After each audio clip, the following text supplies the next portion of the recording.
Chapter 5. Dear you, my recent wish came true. I had the pleasure of being with you once again today in the library. But it wasn't how I imagined it to be. It's the other way around. I came by browsing for some books, and I found you on the farthest corner, sitting on the ground. Books were in your lap. You were all alone, yes, but crying. I asked you if you were okay, but then you never replied. You just continued wiping your cheeks, keeping up with the tears that makes your face red. I can't make such a mess of myself, unknowing what exactly happened. So, out of cluelessness on what to do, I could have sat a meter away from you. And I keep up with your silence with just the sound of your crying. I don't know what happened, Jewel. But believe me, I would do anything to ease what's bothering you at that moment. It hurts me to see you hurting. It hurts me to see you're not there. I mean, literally, you are there, but your mind isn't. It's somewhere sad, in a place of unhappiness. I know I'm not talking any sense here, but I want to let you know that I wish I could have comforted you in every possible way, in any way I politely can, without crossing lines. We stayed like that for some time until you stand up, and with a low voice, you said goodbye to me, still wiping your tears, and walk away. I didn't hear from you for days after that, and I understand. I hope that my presence, how uninvited it may seem, has somehow helped you feel that you are not alone. Sincerely, me.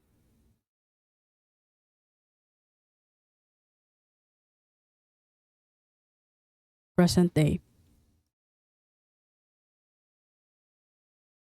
Jewel flips down the letter as soon as her eyes reach the last three sentences.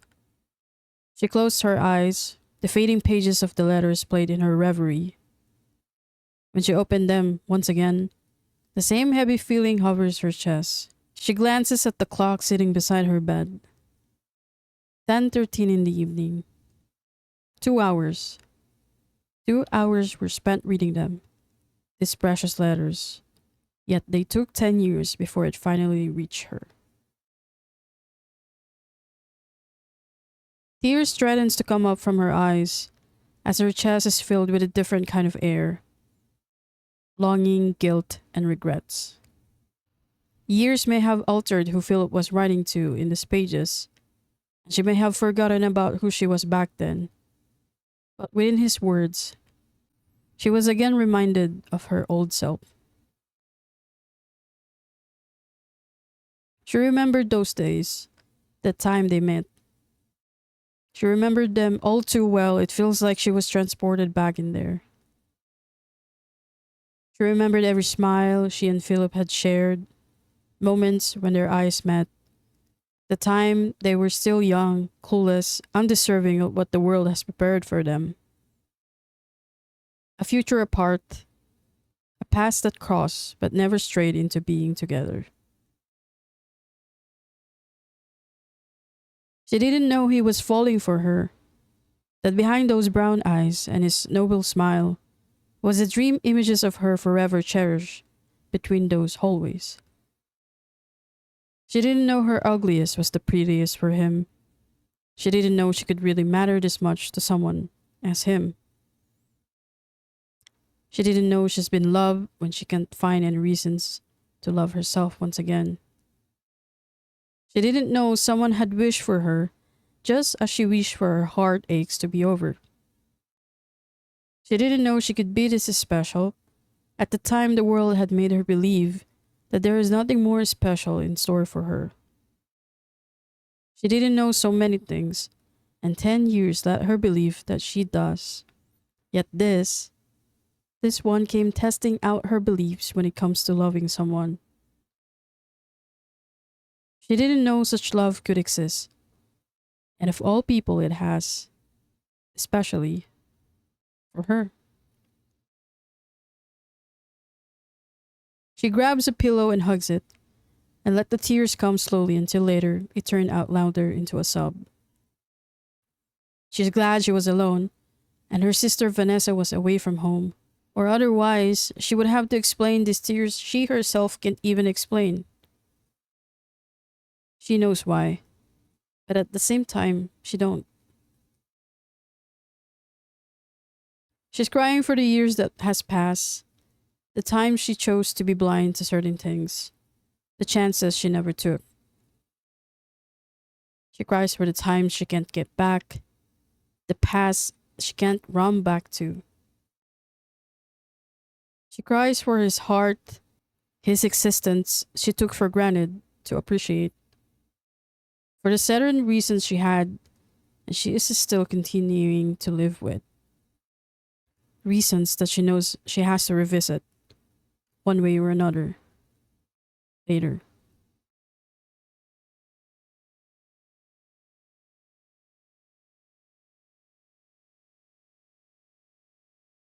Were you listening to me? Jewel looks up from the chair and stares at the got-dressed girl staring at her across the table. She blinks as the girl's face frowns with impatience. Yes, yes, I am. She shifts uneasily on her chair, cleared her throat, and slowly regains her composure. Stupid her. She wasn't really listening. She did feel sorry for Jade, her client for today's counseling. Her mind's been away from here. It's somewhere. It's still somewhere among those letters. Somewhere with Philip. Jade sighs and warily adjusts her hair. Look, you've been staring at the wall past beyond me, and it's not really like you, if I'm being honest. I'm sorry, she apologetically said. Jade sighs, and Jewel tries to focus on her. Jade's jet-long black hair and pale skin reminds her of the like of Avril Lavigne, with heavy mascara and dark eye makeup and all. And to match the vibe, she wore too much black, black shoes, shirt, and pairing it with a black jacket at most times. Jewel wonders if the girl knows she really looked like a cutout from a 2000s magazine flick than that of a college girl, with all that swag and style. Yet there was no denying that the girl, away from all this front, looks hauntingly beautiful.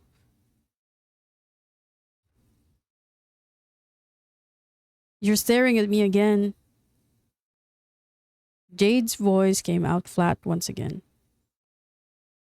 Oh God, I'm sorry, she exclaimed and tried to cover up her embarrassment, looking down on the paper she was holding, but dumbfounded to see she wrote nothing in the past hour. She bit her lip. This is not going good. We can call it a day if you want, Jade suggests. No, she disagrees. I'm sorry, I had sort of kind of a different week, that's all. She set aside the notepad and crossed her hands. Anyway, on other things, you haven't told me yet about what happened in your class. Jade's eye rolls at the memory.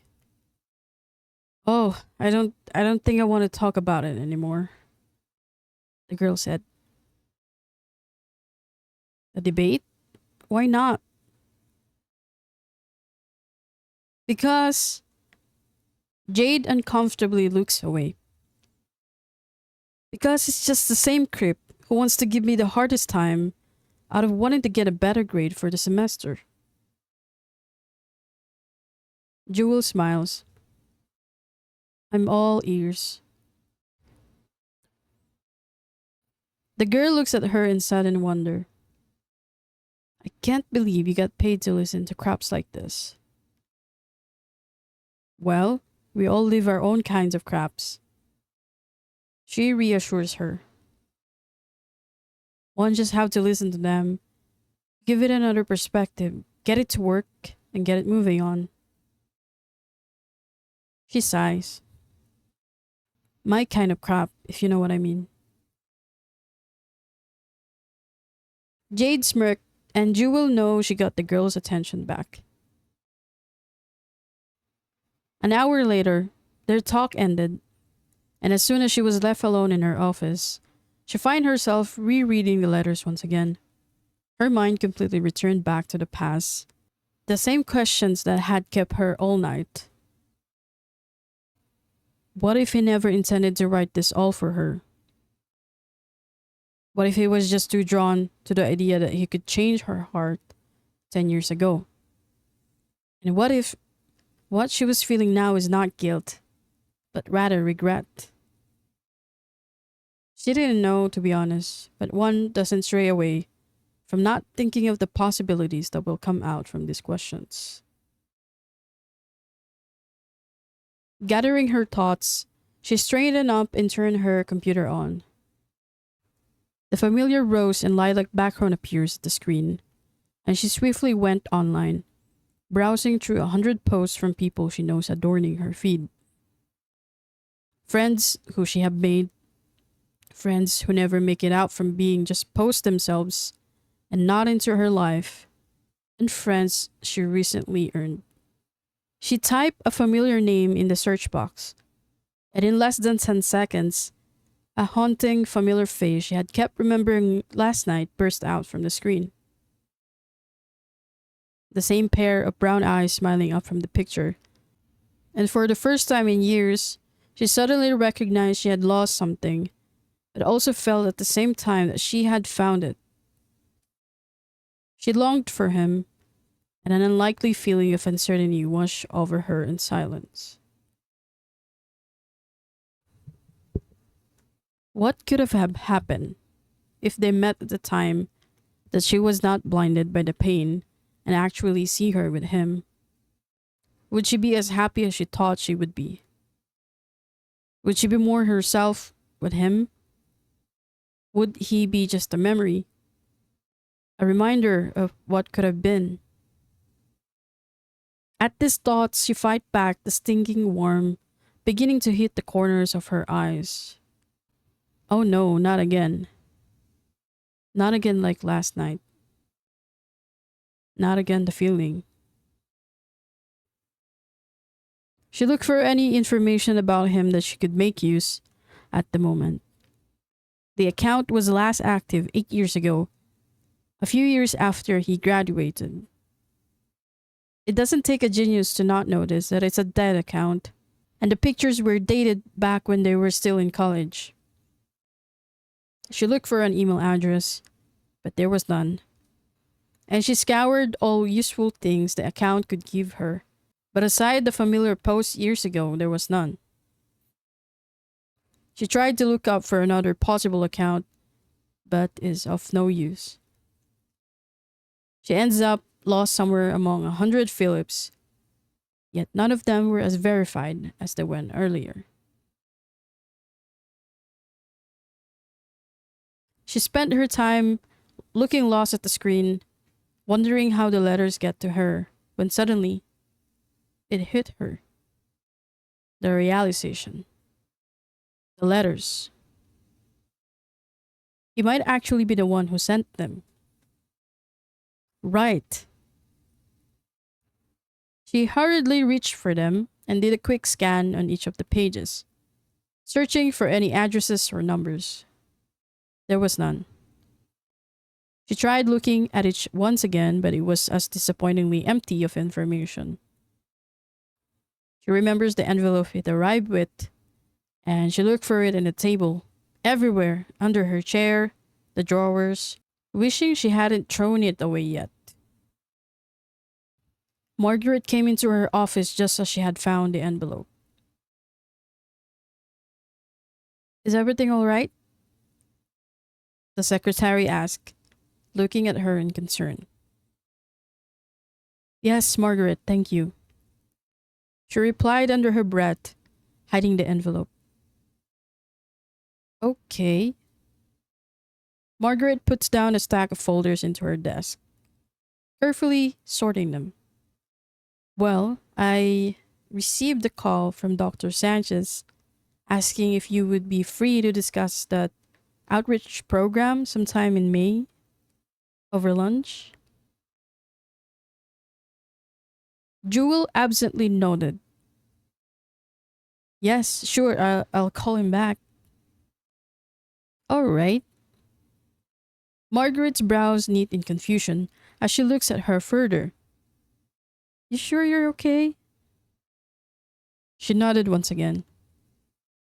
Yes, why wouldn't I be? I don't know. The secretary lets out a faint smile. You seem different since yesterday. She looks over at the documents on her table. Something with a client? Oh, no. She tried to put a facade, eager to get Margaret out of the office. Well, yes, partly, yes, it's with a client. She shrugged. You know how these sessions get sometimes, right? Margaret smiled in relief. I know, and that's why they need you. Jewel managed a small laugh. Of course they do. Margaret gave her a smile before returning to her desk outside the office. Only then, Jewel sits back and looks back on the envelope sender information. Nathan Lim, Taft Avenue, Pasay, Manila. She frowns and stares at the name a little longer. She never heard of Nathan before. Even when they were in college, she couldn't remember anyone in her colleagues who could possibly be Nathan, even the few of Philip's friends she come across classes.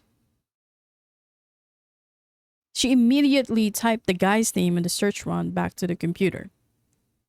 There were numerous accounts under Nathan Lim on the site. This doesn't make it easier. If she had to check each profiles, she'd lost track of time. She scrolled and scrolled until a familiar tag below a brown-haired guy's account caught her into a stop. Splitstone University. Her heart skips a beat. Splitstone University. That was the same university she and Philip had attended. She opens Nathan's account and sees that he's still currently a student there. With 10 years apart, she wondered, how does this Nathan get a hold of these letters? And why only now? An idea came to her and she laughs at it on her own, shaking her head. Yet, as the minutes passed, with her mind filled with questions, with a silence hovering her like an invisible weight encouraging her to listen to what it has to say. She checks the clock, and she didn't stand up until much later, ignoring the task she had for the day. She closes her eyes before opening the door, and when she opens them, she was sure. She finally took her bag and car keys with her. Margaret flashes her this quizzical look. Something wrong? Margaret inquires. No, she said, merely smiling.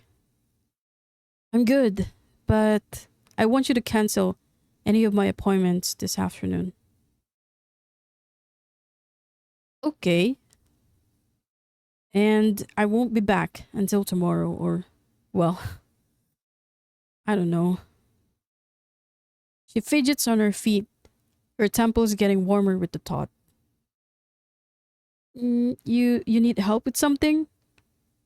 The secretary asked. No, She heads out the door and gave her a final look. It's just time for some trip down the memory lane.